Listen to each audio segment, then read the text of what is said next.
संसद भवनाच्या गळतीनं मोदी सरकारवर नाचक्कीची वेळ आली की काय अशी चर्चा आहे। गळक्या संसदेवरून विरोधकांनी सरकारवर हल्लाबोल केलेला आहे। मोदी सरकारच्या विकासाला गळती लागली आहे का हाही सवाल उपस्थित होतोय। पाहूया।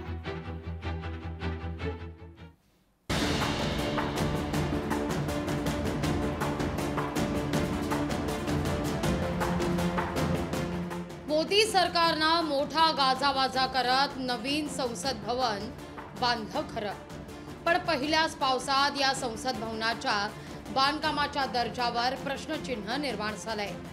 संसद भवन ठिकठिकाणी गळत असल्याची गंभीर बाब समोर आली आहे। त्यामुळे नव्या कोऱ्या संसद भवनात ठिकठिकाणी पावसाचं गळणारं पाणी गोळा करण्याकरता बादल्या मांडण्याची नामुष्की प्रशासनावर ओढावली आहे। ही गळती कमी की काय? संसदेच्या नव्या प्रवेशद्वारावर पावसाचं पाणी साचलं होतं, त्यामुळे खासदारांना पाण्यातून वाट काढत संसद भवनात प्रवेश करावा लागत होता। ज्या संसदेला एक इतिहास असताना फक्त आपल्या अहंकाराने हट्टापायी एक नवी इमारत उभी केली आणि ती सुद्धा आजही तिथे खासदार गुदमरलेल्या अवस्थेत काम करतात। म्हणजे हा पहिला पाऊस नाही, या आधीच्या पावसातही संसदेला गळती लागली होती। त्या देशाची ज्याला आपण राष्ट्रीय अस्मिता म्हणतो ती कुठे शिल्लक आहे? सरकारनं केलेल्या विकासाच्या दर्जावर या निमित्तानं सवाल निर्माण झाल्याची टीका राष्ट्रवादी शरदचंद्र पवार पक्षानं केली आहे।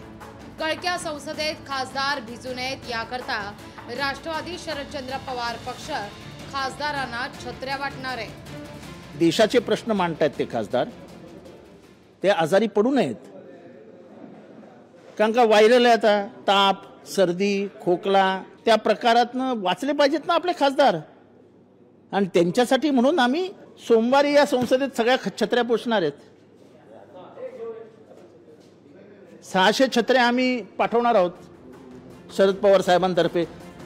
गळणारी संसद भ्रष्टाचाराचं प्रतीक झाल्याची टीका काँग्रेसनं केली आहे। ज्या व्यवस्थेमध्ये मुळापासूनच भ्रष्टाचार असेल आणि जनतेच्या पैशाची उधळपट्टी करायची मानसिकता असेल तर त्याचे परिणाम याच पद्धतीने आपल्याला पाहायला मिळत आहे।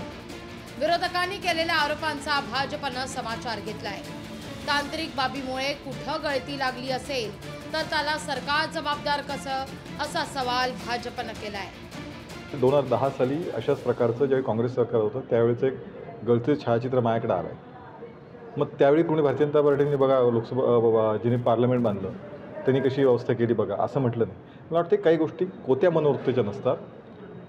दिल्लीत मोठ्या प्रमाणात पाऊस झाला, ज्या काही तांत्रिक गोष्टी असतील ज्यातनं अशा काही गोष्टी घडल्या असतील त्या दुरुस्त केल्या जातील, अशी कोती मनोवृत्ती टीका करणे योग्य आहे। संसद भवन म्हणजे लोकशाहीचं मंदिर। नवं संसद भवन बांधताना मोदी सरकारनं जे दावे केले होते ते दावे पावसात वाहून गेले आहेत। आपली जुनी संसदच बरी होती असं म्हणण्याची वेळ खासदारांवर आली आहे।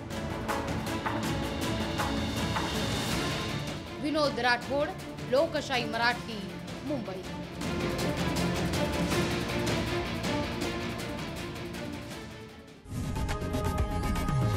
लोकशाही मराठी ऐका, पहा, जागरूक रहा।